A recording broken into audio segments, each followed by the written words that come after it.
Gwillan, welcome to the show. How you doing, guys? mate? Hello. Yeah, really good. Thanks, man. Thank you for having me on. No, very excited to have you on. So, Gwillan, why don't you just tell us a little bit about yourself and then your 3 picks of films, if that's all right? Yeah, sure, man. So yeah, in 50 words, out of college. Yeah, go your whole life now. Out of college, I did a load of amateur theatre because I was like, I think I like that. Did like a stage combat workshop at the RSC, enjoyed that, did weekly classes, did some exams, became an apprentice, and then realized there's more money in film than theatre. So that's yeah. The new avenue now, which is kind of special action work. So not quite extras, not quite stunts, just in the middle. So we fight, we get paid a bit more, but we don't get set on fire or fall downstairs. But then also training for the stunt register.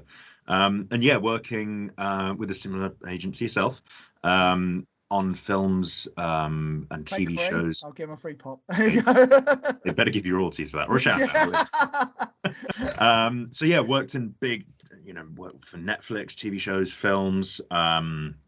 Yeah, also all kinds of good stuff, and just learning the trade. Really done it since about 2021, I think. Yeah, my first big project was November 2021.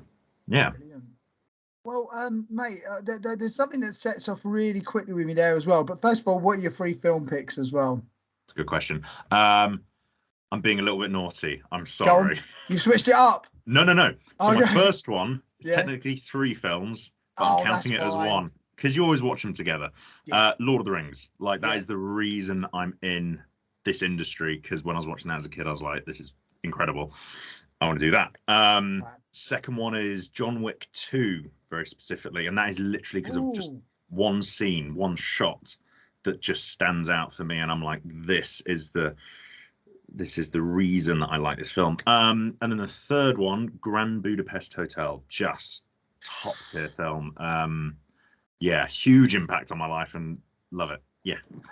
Well, as we go further in, like I'll say to people as well that there will be some spoilers. So if you haven't seen one of these films, I always sort of try and recommend that watch them. Like I've been quite lucky that when I got, like, this is why I asked a little bit in advance before I spoke to you today, I end up watching the films again quite a lot because I just love film, and it's lovely to rewatch. And so when someone of a like mind, like I say, we met on set and started chatting, I find that similar tastes and stuff sort of come in and that as well. But so yeah, I mean, straight away, and before we get into films, I would like to ask you something about the physical performance, because you're still acting, but you have the same thing as well, that you are it's not just it's emotional, but mixing that physical activity into the emotional. Is that something that really calls to you and stuff as well? For sure. It's especially for our kind of trade, we don't have lines, so we literally don't have language really to go off. So you have to sell everything, face, body. Just a difference from if you're, I'm gonna get physical here. If you're on guard like this with a sword in hand and your shoulders are back and up, it's really arrogant. But if you're slouched over here, you're more scrappy. So it's kind of, you can really sell the character and the emotions of that character in your whole body. So yeah, it's like our main tool, I would say, for what we do. It's just showing your character through the body. Yeah. But even something you did there really informs what I do with acting, because I think people sometimes get tied up in the lines too much. Like, I've got to remember every single word. And you see a lot of people who, when they're talking normally, are fantastic, but when they start to act, they become almost frozen, which in some cases with ultra close-ups you have to be. But even something you did there. So Gwillan just did a thing where he was very open with a sword, and that indicates status, confidence, big posture. And when you're scrappy, you're down low, your chin's in, which is more like coming in from underneath, maybe a little bit lower class, trying to get the digs in the kidneys and stuff. And it's all about training, isn't it? It's how that character is trained and how they've learned to fight. Also, I totally forgot to say, I'm so sorry if you hear any tropical birds making noise. That is the parrots. So that's some nice background ambience, That's going to be the tagline of this show. That is the parrots. Parrots, sorry. But yes, you're so right. Yeah, body language is all for our industry, for sure. It completely, it's like, because all right, it's important when you're saying a line in theatre or on film, that's when the attention is on you. But the thing that I'm really drawn to, especially with actors and actresses that I really admire, are what are you doing in between saying the lines? How are you reacting? What, you know, then you start to get a backstory and understanding the character. There's no small parts. Everything's a moving part. Everything's essential. So even like you say, we're on set and we might just be reacting to something that's happening in front of us. Why are we reacting like that? Is that someone we care about? Is it a thing of violence? And I think I don't think it's pretentious. I think the more layering you can put into a scene, the better it looks at the end of the day. For sure. It was something I saw recently. Michael Caine was talking about. It's an old everywhere, yeah. Love the that guy. one. No. So he was just on set rehearsing lines with another actor. And a guy came up and went, "Oh, sorry, you're rehearsing lines. I'll come back as part of the crew." And the director said he shouldn't know that you're rehearsing. Like when you're talking, people say, "Oh, I'm saying lines." Oh, and especially with Shakespeare or something, people really put on a voice, and it's just not quite natural. But a conversation between two people should be kind of down low and talking like this. And you know, if you're in a loud pub, just one to one. But people go, "I'm talking right here, saying my lines." It's like, well, no, bring it down more.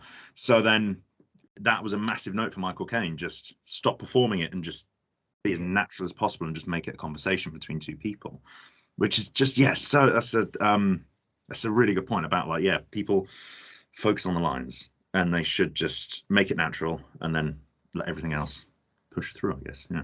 I heard one from Anna Joy Taylor the other day as well, and it was one of those ones that really sort of, because she, like, her eyes are huge, and I think that's one of the reasons she's so good in film, because obviously when that face is blown up even more on screen, the eyes are the window to the soul. The eyes are what people react to the most on screen. And apparently early on in one of her films, she didn't say which director, but she was doing a crying scene, and in between takes the director come up to her and she thought it was going to be, you know, like, well done on the amount of crying you've done and stuff, but he said, stop crying your tears, cry your character's tears. Which I was like, wow, brilliant. Yeah, she's doing the yeah, you know, she's doing the intention of performance, but she's not actually being a character. She's relying on herself too much. I was like, wow, that's deep, and I really got me thinking for a little while there. Yeah, make it truthful. Don't just perform. Make it truthful. Don't perform the performance. Actually, be the performance. Yeah, which is easy, isn't it? Anyone can do that. Oh my god. What's acting? Easy. So, where would you like to start off? Lord of the Rings, John Wick 2 scene, or the Grand Budapest Hotel? Definitely Lord of the Rings. Like, that is that's the reason I'm here today, you know. I own the extended edition on DVD, so you're speaking to a massive fan here as well. Oh, this is a massive, prideful achievement I have. I have never seen the theatrical release, always extended, because I'm a fucking nerd. Like, yeah, I just when I was a kid, I would sit and watch that back to back, all of them. And just the battles, the scope of everything, it captured my attention like nothing else I have ever seen before. And I would then watch the appendices, the kind of behind the scenes. Yes. And they were like 6 hours per film. They were huge, and they looked at everything. They looked at the art department, the Weta workshops making the armor and the swords real. I'm sure fans of the series will know about the blacksmiths and the costume makers that made all the chainmail authentically. And by the end of the production, all 3 films, they didn't have any fingerprints left, because they had rubbed all these by hand. They had put all these metal rings together for the chainmail. They'd worn off their fingerprints. So everything was authentic. It was amazing. And then it looked at the actors on set of how they made it, the journey they went through, the kind of camaraderie. And I was like, that looks incredibly fun. How is that a job? Yeah. And then that really pushed me to kind of find that. So when I found Stage Combat, that RSC thing, and then the weekly classes, I was like, well, this is Lord of the Rings. This is my training. So that is totally the reason I'm in, I think, the film industry, really. I saw that and I was just totally obsessed with it, and I was so driven to kind of get that. That's my kind of driving factor, just to keep in this industry, because it looks bloody fun. It is fun, as we found out. Yeah, no, it is like that when you have, because I find that when you really get into it, when you're in the moment, and sometimes I find this is one thing I like about film, because it's a repetition. So it's like a wave going in and out. The more repetitions you do on a day in a scene, that the better it gets, the more fluid it gets for me. Too many water analogies going on here, but like when you're in a fight, or when you're doing a scene, and you're acting, it starts to become less and less mechanical, and more just, oh, you're in it. And even though you're not actually having a real rumble, there is sort of like some level of restraint there. Well, there should be. You're really feeling it. Like when you say action, it's like, right, like I have to tell our story, right? We're going away from the film for a second. So Gwillan has given me one of my favourite remembrances of 2022, and indeed in any film set I've been on thus far, that we were getting ready for a scene where we were going to have to threaten some of the other extras. We were scrapping. We were scrapping. We were going for it and just being aggressive. And before the scene started, we're just having a laugh with the extras. We're chatting to them. I'm doing a very bad Tom Hardy impression, and then out of nowhere, like we're doing this sort of, we're getting ready for the scene to start. So we're kind of hunkered down behind a cart. That's it. But feeling the emotion build up, and I'm in it. But then I've just realised beside me that Gwillan is starting to growl. And really revving himself up. And rather than being like freaked out by it, I was like, oh, come on then. Go, boys. And I think that take, we absolutely made the extras shit themselves. 100%. I just, like you were saying, you were there. So we had our starting position. We went out, found Ollie, the one stunt guy we were fighting with. Yeah. We all, me, you, and Kath, we all had that big scrap with him. Threw him on the floor, finished him off, slit his throat. Great. But then it was still rolling, so we had to threaten the extras, right? And you were like, come on, give us your wallet. And then I just come piling in. Give us your, fully going for them. And they were terrified, the poor things, because with yourself, it was nice, but you know, it was like you were saying, Tom Hardy-esque. Right, geezer, come on. And then this hairy, crazy guy comes at him. I poor things, you know.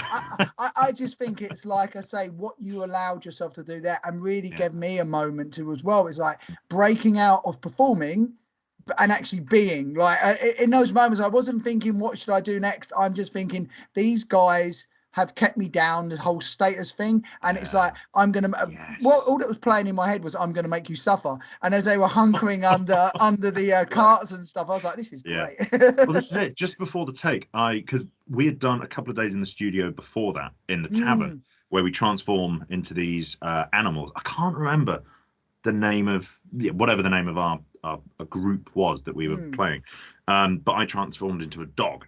So I really thought my character would have this kind of animalistic, dog-like growl when he was there scrapping. So I just always take a moment just before a take, just to really get into that character, and I have like a trigger or something that helps me do that. So this one, nice little growl. Well, and actually, weirdly, in a book I always swear by, an Intent to Live by Larry Moss, which is an amazing book on acting.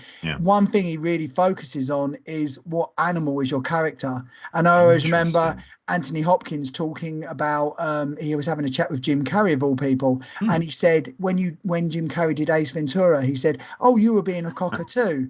And Jim Carrey went, yes, I am. And he went, of course you understand that Hannibal was a shark. So they're all integrating the animal acting. Yeah, you know.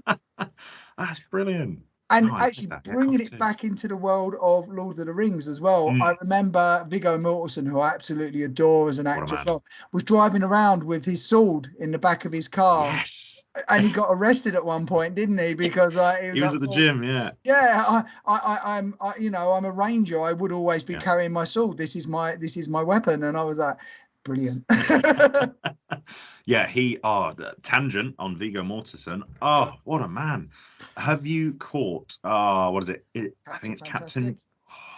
Watched it the other day, brought me to tears numerous times. That was almost a little bit like, one film I'm gonna have to go back to again. I mean, if I had more films to choose, if we had like a 5-hour podcast. We can always come back for round 2. Don't worry about that. What a film. Just George Yeah. McCartney, what a performer. And Yeah. all the kids, just brilliant. And just the whole idea of taking people out of society and raising these children Yes. with, I don't know, the education system just removed. And it's just from their kind of early years, they're treated not as adults, but with more respect. And I don't know, they don't treat them like children, and they treat them more like people learning to be adults. And it's just that one bit in the car, and it's like, Dad, what's sex? It's like, oh, and then he just incredibly bluntly says what it is in a scientific way, and she's like, oh, all right. It's just brilliant. Yeah, Viggo Mortensen, what a man. And that brings it back to Lord of the Rings. The cast were just perfect. Flawless. Good Lord. Carl Urban, just like, is one of the first times I've seen him perform as well, and he was just wow. Yeah, he phenomenal. I dread to think what would have happened if Sean Connery was Gandalf? I think that was one of the first castings. And he turned it down, and then they gave it to McKellen. And then Nick Cage was going to be Aragorn, I think. That was one of the early castings. And then it was Stuart Townsend, but after a couple of days, why have I forgotten the director's name? Pete Jackson. That's it. He said you're too young. You're not fitting in the rushes. So then they got Viggo Mortensen in at the 13th hour. Yeah, and he had no training, straight in. And then his first scene was fighting the Nazgul on Weathertop. Those horrendous, dark, black hooded figures with just death emanating from them. And then he's there flying around with a massive greatsword and a flaming torch, just absolutely murking him. I mean, what a guy. That was his first scene. And he immediately got the character in that scene just so well. And then you see his progression. And that's one thing I love about Tolkien. Yes, the story arcs. Yeah. And the progression from little kind of Somerset farmers for the hobbits to warriors and the most determined, strongest people in Middle Earth. It's just phenomenal. And it gives kind of humanity hope kind of thing. Like even the smallest person can make such a massive change, which is really powerful message. I from my feeling, I've not managed to. I will be rewatching them over Christmas. It's a Christmas thing I do. All 3 Lord of the Rings and 1 Bond film. But I think that was, even though there's been more films since then, obviously, and more epic since then, everyone is referring back to that. That was almost, for me, the perfect marriage of CGI and practical effects. 100%. Marvel owes so much, I believe, to the Lord of the Rings. Those epic battles are all of what. That it was its first. It was just when technology had got to a level that allowed the vision and scope of what Lord of the Rings could be, but not so much that people have become over reliant on CGI. So I think that was the perfect mix of it both. It's like the one of my favorite scenes is from the 3rd film, Return of the King, and it's Minas Tirith being besieged. They're absolutely outnumbered by thousands, maybe millions of orcs, and then the Rohirrim show up, and these 100, I think it's like 7,000 strong, this horse formation that's thousands deep, and then the camera pulls up, and you see them all just going off into the distance. And if you pause it and look really, really carefully, sure, some of the guys in the back aren't amazing detail, but then it's the level of detail that Weta Workshops and Peter Jackson did for the front guys that do the close-ups that you then marry it all together and you say, okay, this is what these guys look like up close. They look amazing. They look incredible. And then your brain just fixes the rest and assumes what the rest look like. And just, what was it, 1999? Yes. It was made, and it looks stunning. Even on my, the 4K edition, it still holds up. And that's, I think, the red cameras they used, the brand, the red film cameras, IMAX kind of incredible cameras of their time. And it's such a good decision they went with that, because then it just keeps it going through the ages and it keeps it relevant, I guess, with quality. I just think when something becomes a franchise, almost that it starts to get like ground out a little bit, like let's do the next one. But I think Peter Jackson had the chance to have the money, the budget he needed, plus the time.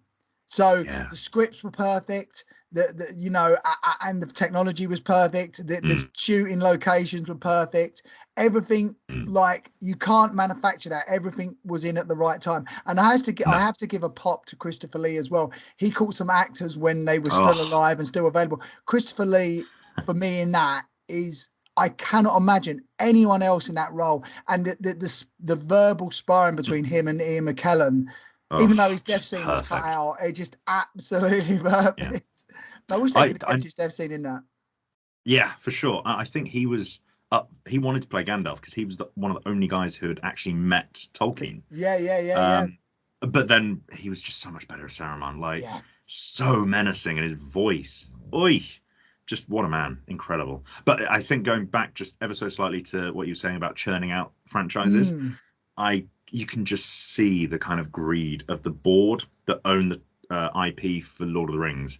And they went, oh, wow, Lord of the Rings, one of the most influential films, probably the quintessential fantasy film that started the fantasy genre from the books. And everyone owes everything to Lord of the Rings in the fantasy sphere. And they were like, cool, we got The Hobbit, let's do 3 more. And then they gave him a date, and they had, I think, Guillermo del Toro, and then he had to back out. And then Peter Jackson came in and had so little time because the executives were like, this is the date, this is how many films, go, go, go. You have to make it by then. And I think he was just rushed in the other films, and you can see it. Oh my God. The practical effects, he just didn't have time to do. So all the goblins and orcs are all exactly the same, and they just look copy and pasted, which is crazy that a more modern film looks worse than the original, which was in 1999. And yeah, I just hate, when it's a very American thing, I think. They put a date for a film to be released. And it has to, Right, but then British, they're like, oh, I've got this film idea. How about we make it? And they're like, yeah, cool, go for it. And it's just different. It's less money orientated, more, I don't know, kind of story orientated for, British side. And yeah, I feel like it might be changing soon with kind of churning out films, maybe in Britain as well. But it's just crazy how you can see the difference between the 2 films with practical effects. It's just practical always wins for me every time. 100%. I think even from a performance standpoint as well, when you can physically see it happening, it just informs the performance so much as well. But I just think it's not even. Films are bloody hard to make. They're on every level, and not defending the studios, but to be honest with you, I think the rush for content now, everything is I think people unfortunately have been made a bit greedy. And just like, there's I see it all the time in games. Games have given release dates, and you hear about the crunch that performers have, the programmers have to do. And I just think it's this rush for what now?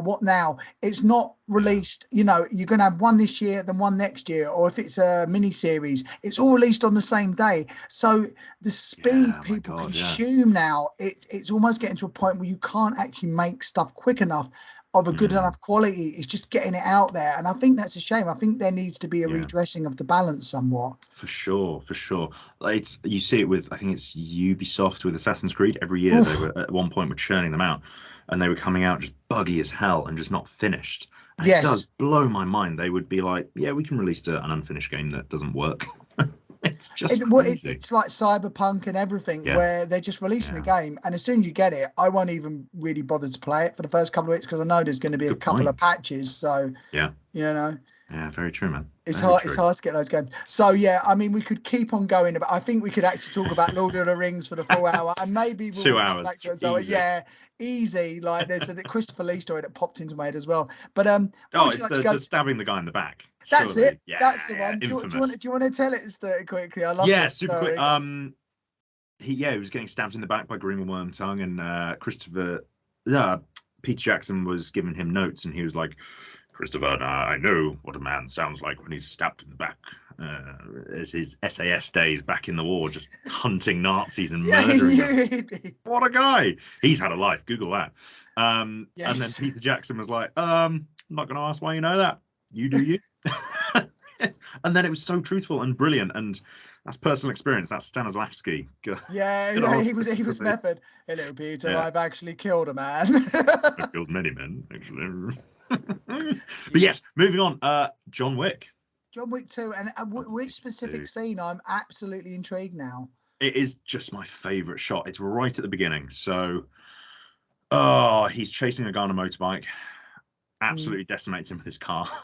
Oh yeah. Picks out a little key card from his pocket, goes to the Russian front for their drug laundering, which is that taxi company. Oh And yeah, you yeah. see them loading all the kind of medallions for the kind of assassin's world, thousands of medallions. They're stinking rich. Mm. And then you see the boss talking to his crony saying, we are packing up and going because John Wick is on the way. We have his car. We're screwed. We need to dip. And then you see John Wick coming in, getting his car, and absolutely destroying everyone. There's one bit where he goes out the garage and then he comes back, and then there's like 6 consecutive car hits in a row, which are all practical. I think they look phenomenal. Just the brutality of it all, and that's one thing I love about John Wick. They don't shy away from him. He's not invincible, and he takes hits, and he Yes. falls to the ground. You see him bleed, you see him get shot and stabbed, and he just keeps going, which says a lot about the character and how, you know, motivated he is. And it's just one shot where he's here, henchman coming this way, and it's just one shot. The camera stays still, and these guys are all coming across, and you just see them fighting linear, and there's no cuts. There's nothing. There's a couple of cuts, but it all stays wide. One thing I just hate with film fights is like Bourne Ultimatum, the Bourne series. They cut and they go, look at this arm being hit, look at this block, look at that, and there's like every half a second there's a cut, and it's just so nauseating and quick. What I want to see is just a shot and people fighting, and that is what they get in this. There's a bit where a henchman's coming at him, he's tied him up or something, he grabs onto him, legs around the back of his neck, drops his body weight and just slams him onto the floor, and you know that's Keanu doing it because he's a fantastic martial artist. And that's another thing I adore about this film and this one shot. It just showcases how good these stuntmen and Keanu are. And that is I just love actors who not do their own stunts but can fight. Yeah. Because they've taken the time to get good at it, and then it opens up their casting for so much more, and you don't have to then hide the stunt guy's face. So for the stuff that isn't a massive hit, actors doing it incredible, and then seeing without cuts. And with the Bourne stuff, it's kind of cheating because it doesn't show them fighting in one solid kind of frame. It just says, look here, look here, look here, look here. But with John Wick, it lets you look where you feel, and you know, you can just observe it and not have to be spoon-fed the fight, you know. I think one of the saddest things, going off topic to the Bourne films quickly, is sure. that Matt Damon really did spend the time learning all the stuff, and the fights were often done as one take. But I think it was a directorial decision that it was almost like a lot of it was filmed almost like a documentary. Paul Greengrass come from documentary filming. Came from documentary filming first of all. So there's lots of shots in it where, you know, Bourne is on the run constantly. So he's being filmed like he's being observed. So doing that shaky cam, I mean, that was really the first film to sort of do that. And it puts you inside the fight. But then there's two things about it: an over-reliance on it. So suddenly, like you say, you can't really tell what's going on. And also as well, I dare say it might be a little bit easier to film fight scenes like that because you don't have to remember so much, and you can lose stuff in the edit that is so bit. true. Yep, 100%. And there's one, I think it's called breaking the line. So if you're behind one actor's right shoulder and then the other actor's right shoulder, if you're suddenly over their left shoulder, and if they go from other sides of the screen, you're like, well, hang on, where are they in respect to each other? And they do that a couple of times, which is just so jarring. And it kind of environment, you lose track of where everything is going and which way they're going. And it's not a film style that I find difficult, but it does work. Like you said, it can work, and it works in the editing room. But just John Wick. Oh, love it. And one-shot films. Yeah. I'm a huge fan of those. The first time I ever saw that in recent memory, I'm sure there must have been others, but I always remember Old Boy. The bit there's a long one shot where it's quite panned out, and he's just having a go at a load of people with hammers. It's the corridor, isn't it? Yeah, that's it. And I just think there's something really similar to the character dresses in a suit like John Wick does, and like John Wick, he takes a hell of a beating, but it's John Wick's thing. All right, he's a highly skilled fighter. And he's good with all weapons, But one of the big things about John Wick is the level of punishment he can take. So it makes you, it's not like a character that never gets hurt and is completely flawless in all situations. In all three of those films, and I have no doubt in the fourth one as well, he's getting lumps knocked out of him. He's getting hit by cars, thrown out of buildings, thrown off, you know, all sorts. But that's what makes him so relatable. He's got this burning desire and he will not stop no matter how much punishment he's taking. 100%. Yeah, it's so true. And on the one shot kind of thing, like an Old Boy, just the Daredevil hall scene and the staircase scene, come on, incredible. And you the can Punisher see in the prisoner, the Punisher in the prison as well. Yeah. It's so brutal. And I feel like video games kind of are the reason that films do this, because people know in a pistol there's like 9 rounds or 14 rounds or whatever. Yeah. And after you find 14 rounds, you need to mag change. So when there's like we on that bare arms course we did, the firearms training thing, they were pointing out in Commando, he's got 2 assault rifles just squeezing the trigger and just hosing. And it's like, that's 30 rounds in each. You're going to have to reload in like 3 seconds. Yeah. So now people know this, and that has then influenced John Wick and Punisher and all this stuff. It's just made everything so much more realistic. And with the Daredevil scene, I just love at the bottom of that staircase, you can see the stuntman, the double for Charlie Cox, just gasping for air because he's done it a good portion of it in one take. It's not, I think there's some cuts, but that one portion at the end, he's just exhausted and there's not much acting required. No. Yeah, fantastic. And just those kind of so I was going to say as well, is this something that it's obviously something that draws you in, and myself included, when I'm watching a film or watching any performance, and something that I try and include in my performances as well, the vulnerability. I think, you know, it's sort of like even going back to Rocky or something like that, when you see someone cut or, like you say, gasping for breath, if someone's flawless and never shows any sort of pain or vulnerability or frailty, where's the access point? Because you're impossible. You're a god. You know. There's why should I care about you? Because there's no like scariness there. There's no fear that you might not be able to do it. I mean, I always look for that, and I guess you must. Do you do that as well? Where it's like, okay, when I'm watching a film, where is my in point? Where is my emotional resonance? Or if I'm performing, how can I make myself look a bit vulnerable? How can I be relatable? Yeah, for sure. Yeah, there's no point watching a film where the hero is, he can't be beaten. There's no threat. There's no danger.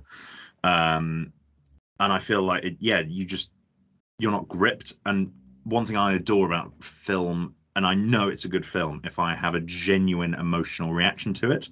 So if I'm watching something, I'm like, oh my God, is he going to be all right? And you're kind of scared for them. Amazing. The film's done its job. It's, I can't remember what Mark Kermode calls it. It's the empathy machine, or like film. Lovely.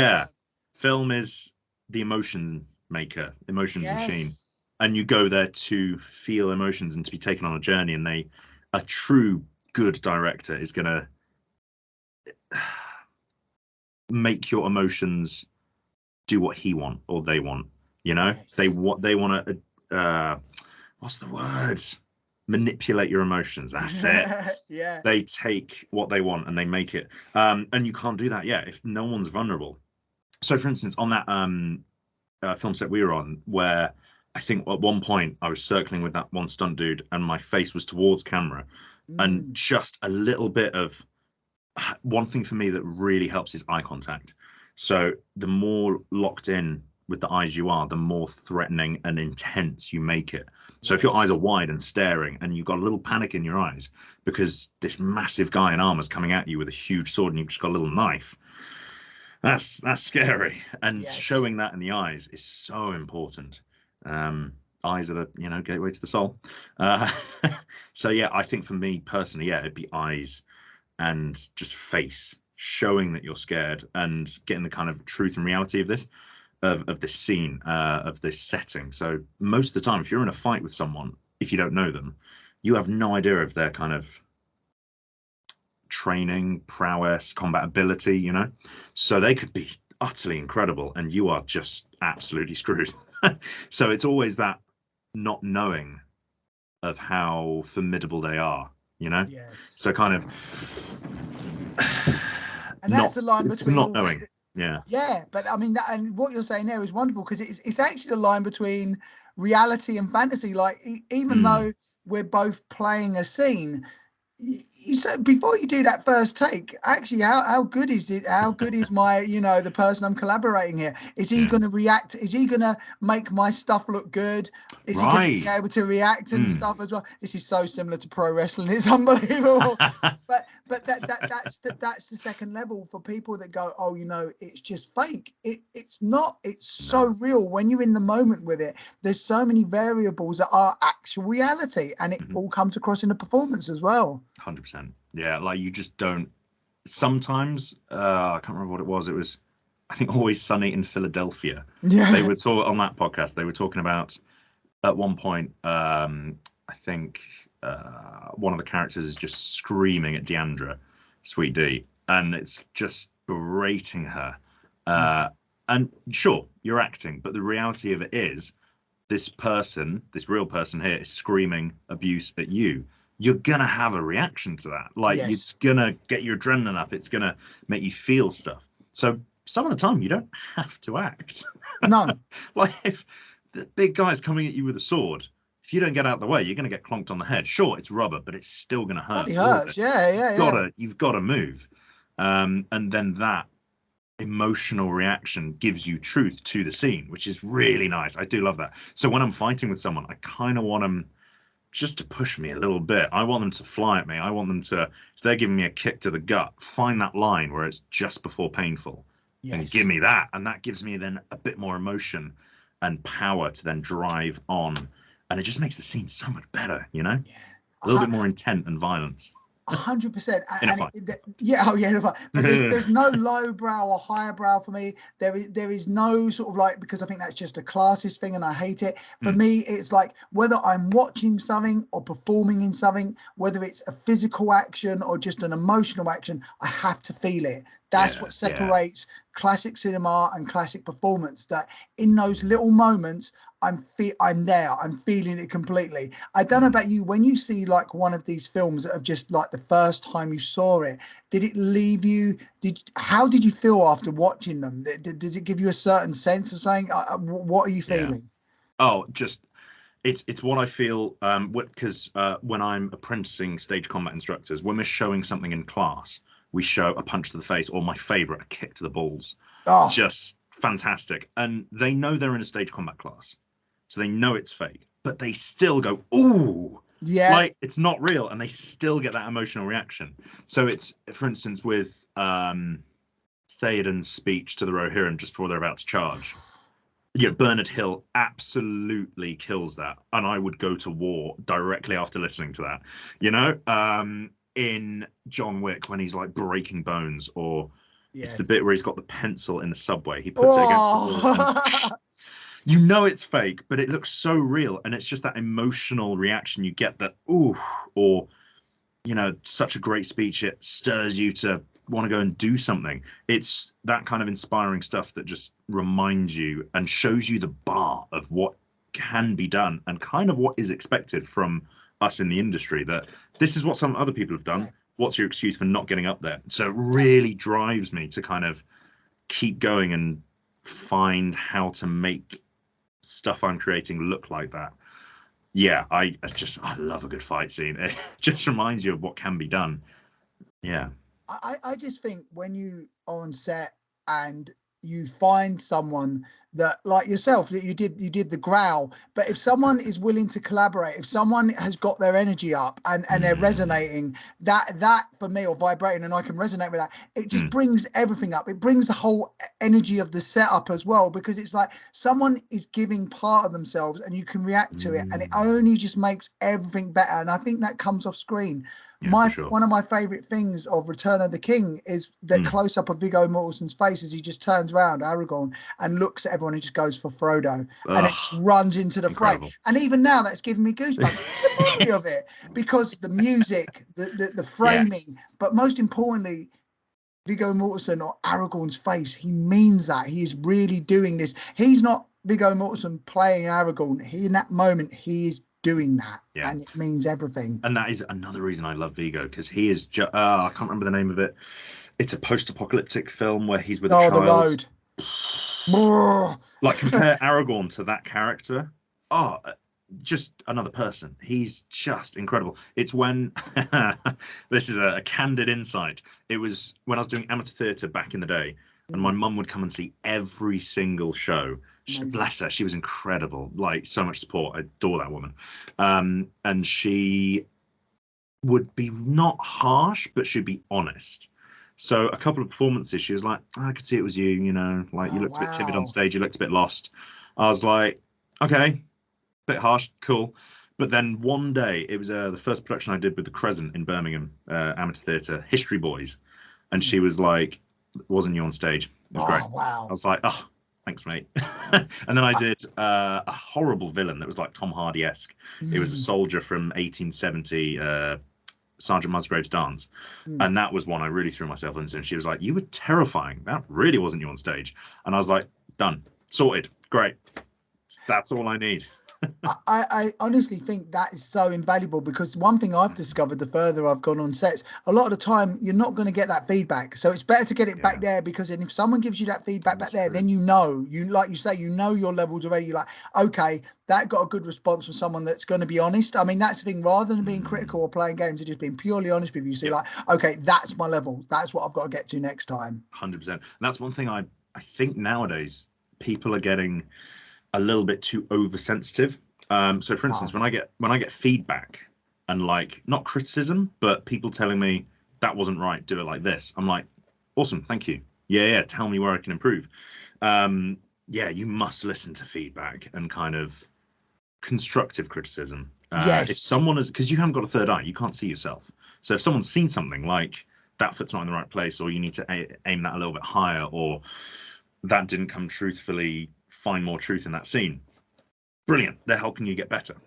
Yes, 100. And like I say, all criticism is valid as well. It's like, take it on board and then look at your performance and go, it might not be something that will work right now, but then you can always come back to it and go, that wasn't probably said with ill intent. There will be some truthfulness there. So try and access it, and just be better. I think that's important. If you're not getting better, the only thing you're doing is degrading. So why would you like not look for those little bits to try and improve in every area? 100%. Like some of the biggest, most not influential, but people in my life who are like the head of the stage combat group I'm with, Kev McCurdy. He says every day is a school day. Every single day you should learn more, and he's always trying to learn more stuff, and he just is always trying to find the next big thing and keep evolving. And he's not like, I'm at the top, I'm successful, which he is.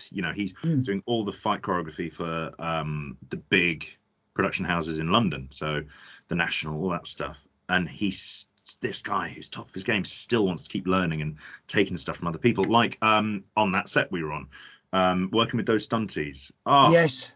I learned so much. Yeah, like, unbelievable. Like with pro wrestling, talking to each other. Like, stab me, throw me on the floor, kick me, because the camera, the boom operator can't hear that. Yes. So it's so useful to know. And then the other guy was giving me some tips, like bring that a little bit closer. Give me more hit on that leg. I had a leg slice to him. He was like, give me more.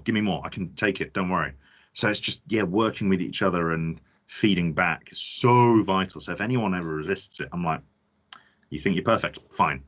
Yeah, it's a shame, because it limits them. It's like, I'm always excited. Why wouldn't you want to keep learning your whole life? Just to be able to walk on somewhere and go, oh, that I know this is all done. It's like, how boring will your life be? You must be so passionate. Like, this is why I think, for me, and does this sound similar to you, that to pick something where you're always being something different, you're always going to be that no two castings will ever be the same. So there's always that thing of starting from zero again. So you may have techniques or like certain things you go to get into character, but you're always going to be a different character. So there's always that exciting of relearning, rediscovering again and again. That's one of the main reasons I love this industry, is because most projects, even if I always get cast as medieval peasant or something like that, hairy guy, violent abuser for me. So but they're always different, and it's just, I would hate to have a boring job where you're just doing the same thing every single day. I love the different and the unknown. Like, it's kind of scary sometimes when you go into a set and you're like, I don't know where I'm going. Am I in the right place? Where's the car park? You know, that kind of stuff. But it's that excitement that keeps me going. And yeah, gotta love that. Yeah, love it. I think the best is a lovely balance for me, because it's always a new film set, and like you say, getting there and stuff, and what's it going to be like, what's expected of us. But a lot of the time we're on set with take 3, so other like mine. So you get the lovely thing of okay, this is new, but we're all in it together. And like I'd say to a person, everyone I've met have been like positive and proactive and enjoying themselves, and we're getting to do a little bit. So it's fun. It's dress up, but it's also let's pretend, but it's also really, really serious. And I love like the weird mix of that. 100%. Right. Should we get onto it? Well, before we run out of time, literally one of my, when you said this one, I was like, oh, wow. One of my absolute favorite films in terms of acting across the board and just pure beauty of the camera work and the cinematography, The Grand Budapest Hotel. Absolutely amazing. I think just every element is flawless. Big claim, but personally, it's perfect. The color palette that Wes Anderson chooses for every single minute detail, the symmetry of all the shots, how it all goes just across this way, or it's perfectly symmetrical. The acting, how it's so stylized, but then suddenly it's when M. Gustav is in the train carriage reciting poetry. I know you were going to say this, and he just he's got the glass of wine, like, oh, we're the last shred of humanity in this slaughterhouse, and he's on a tangent, and then he just goes, oh, fuck it. It's the shift from high elevated language to, oh, fuck this.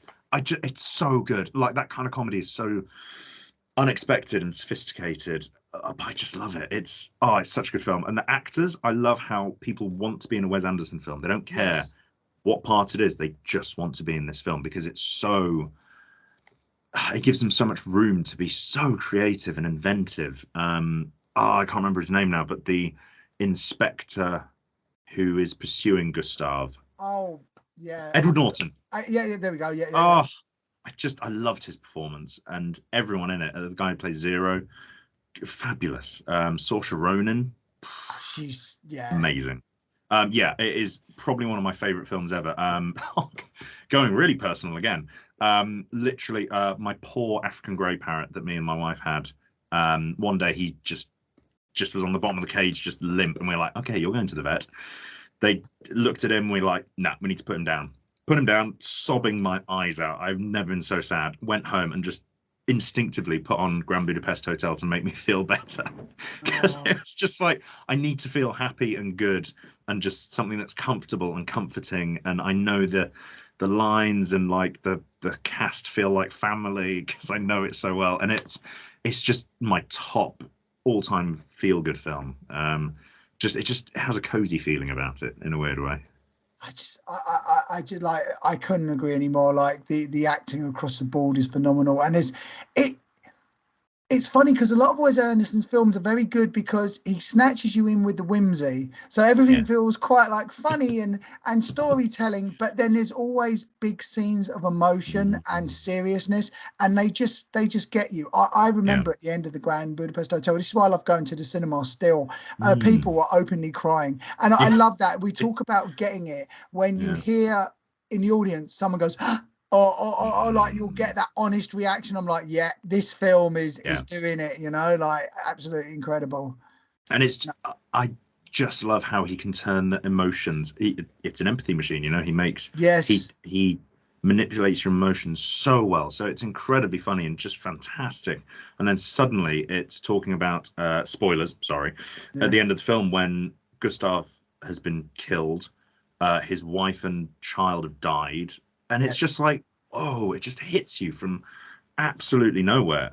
And it's so well done. And it's matter of fact. And it's not gratuitous. It's just delivered so perfectly. And I love, one thing I am not annoyed about current cinema, but it's really predictable. The plot of most films nowadays, especially Marvel films. I love them, don't get me wrong.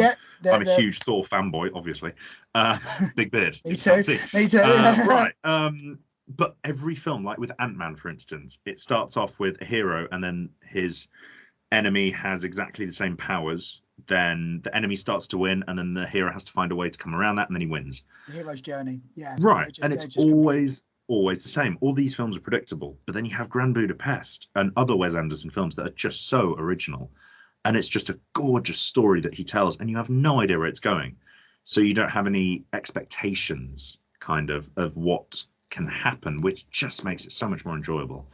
I love those kind of films. Beautiful. Again, I think it though. Unfortunately, I think to Marvel's defense, in a little way, it comes down to content. They were like, if I remember rightly, I was watching something about this the other day. That in phase one, they were releasing 2 a year, and then in phase 2, they released 15 separate things across cinema and TV or streaming 15? in the first 2 years. So it's like, this is what, you know, like.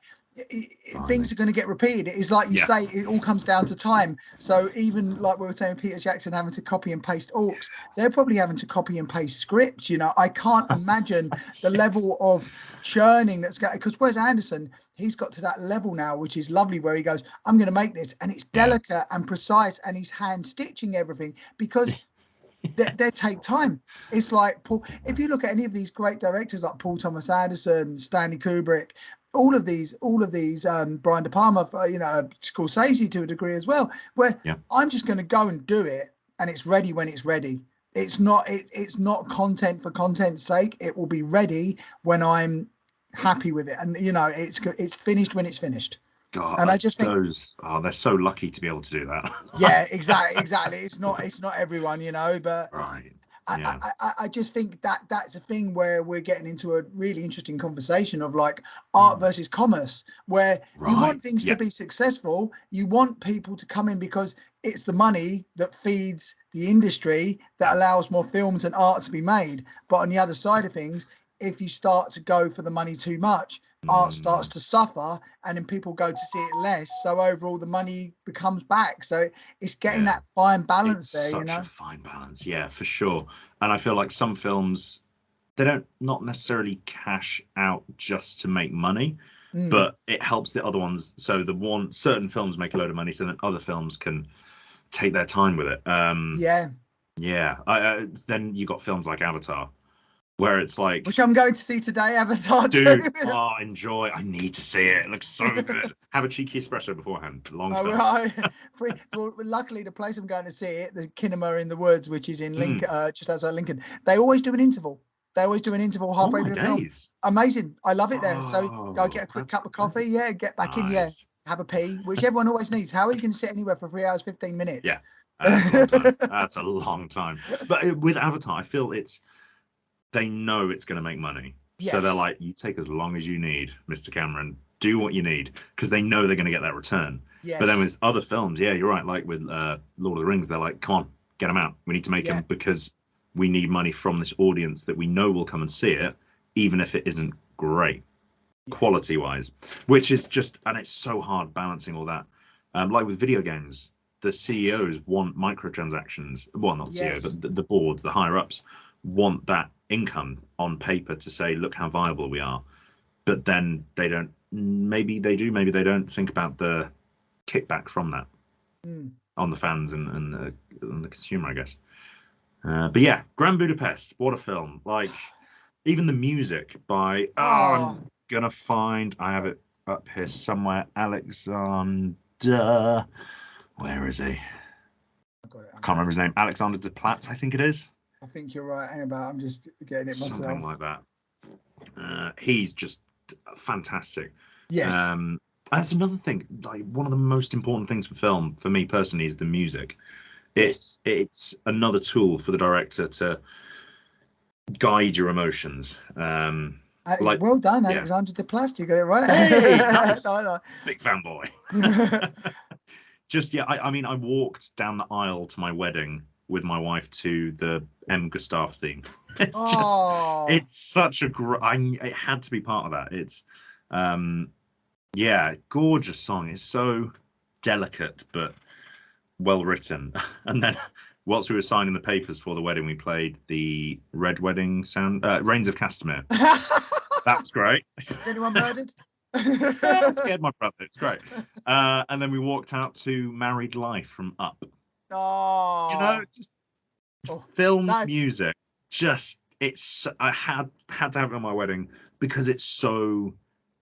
Yeah, I know it's so dear to my heart, and it's so important. I feel. I just think, and I think with the Grand Budapest as well, this is a thing I love about cinema as well, that certain films become formulaic, and if you're aware that in that moment your emotion is being manipulated, then it becomes false. And it's like it's almost like when you're acting and you're aware you're acting, but when things are done delicately, and in all of these three films, even though if you actually concentrate on it, it's quite heavy music, quite a close-up of the face, and everything sort of means like you're subtly being pushed into this thought and this moment, and you're like, wow, that's absolutely.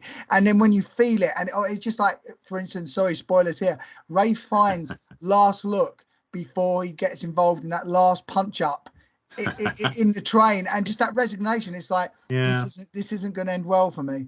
And I'm just like, incredibly well done, incredibly beautiful as well, and just like I say, so delicate.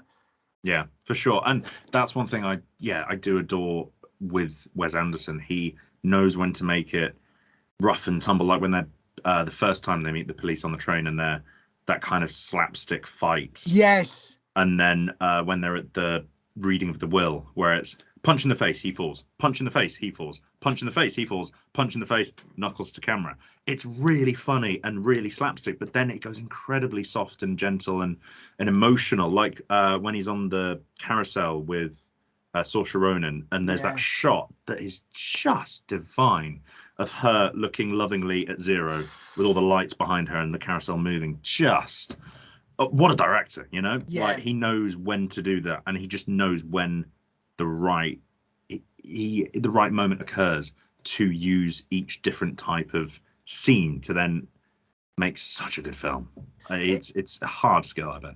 Oh god, it's just and it's like I say, there's part of me that can like listen to music or watch a film or something and then start to deconstruct it. Why am I feeling like that? But a lot of the time with my first watch of anything, I'll just let it envelop me. But like you say, when there are certain directors now that that they're using every color on the palette available to them. They have picked that actor because they are using this music here, they are choosing that shot, they are using that film stock, they have used that gradient of lighting or whatever. Everything has a reason. And I think coming back to fighting and acting as well, no wasted movement, no wasted emotion. Everything has its purpose, and everything is done for a reason too. Yeah, for sure. Absolutely. Like if you never throw away a line, every line is useful and every movement is useful. 100%. Yeah, don't just do stuff for the sake of it. No, don't do stuff just because you think you should. Like, have reason for everything you do. Yeah. I think that's a great life lesson as well. Have a reason for everything you do. Yes, don't just go on autopilot and do what you think don't do automatic stuff. Do stuff with reason and purpose. Yeah. Have a reason for everything you do, and never settle for that'll do. That's the other big one for me as well. It always give the best you can. Always. Yeah. Well, as I expected, the hour flew past, and and the blue people are calling me, and we already touched on a few other films there. One thing I have to say to you and to the audience, well, before I forget, we talked about Viggo Mortensen. There's a film out at the moment. You can actually get it on Prime, and if you don't want to go to Amazon, buy the DVD like I do. But it's called Falling. It's Viggo Mortensen's directorial debut. It's not a laugh riot. It's him dealing with his father, who's not a nice man, played by absolutely incredibly by Lance Hendrickson, and he's suffering with Alzheimer's and all at the same time. He's not a nice guy, and the way they deal with that history of what they've had, but now this quite an abusive man is now reliant on his son that he doesn't particularly like. I heard about that reviewed on Mark Commode. Yes. Oof. Right. Does Viggo act in it as well as direct? Yes, he plays the son, and it's not a laugh riot. No. But I it's probably something I'll come back to on another episode of this podcast. But no spoilers. But if you can, it's absolutely phenomenal. I'll give it a watch, man. So before I leave you, is there anywhere people can follow you, things you'd like them to look at, or do you want people to leave you alone? Yeah, I'm on Instagram. If you want to follow the crazy journey of trying to be a self-employed actor. Yeah, it's in the always film fun. industry. Yeah, just Gwillan _ Butler Milton on Instagram. Yeah, and here as well on this podcast. Thank you very much for having me, brother. Absolute pleasure. Huge honor. And yeah, I look forward to when it's out. Give it all a listen. We'll give it a go. I love the Christmas jumper as well, but I will definitely get you back. Hell yeah. Star Wars, may the force be with you always. But I'll get you back on again. But until the next time, mate, have a good one, and I'll see you soon. All right. Thanks. See you All later. the best. Bye now.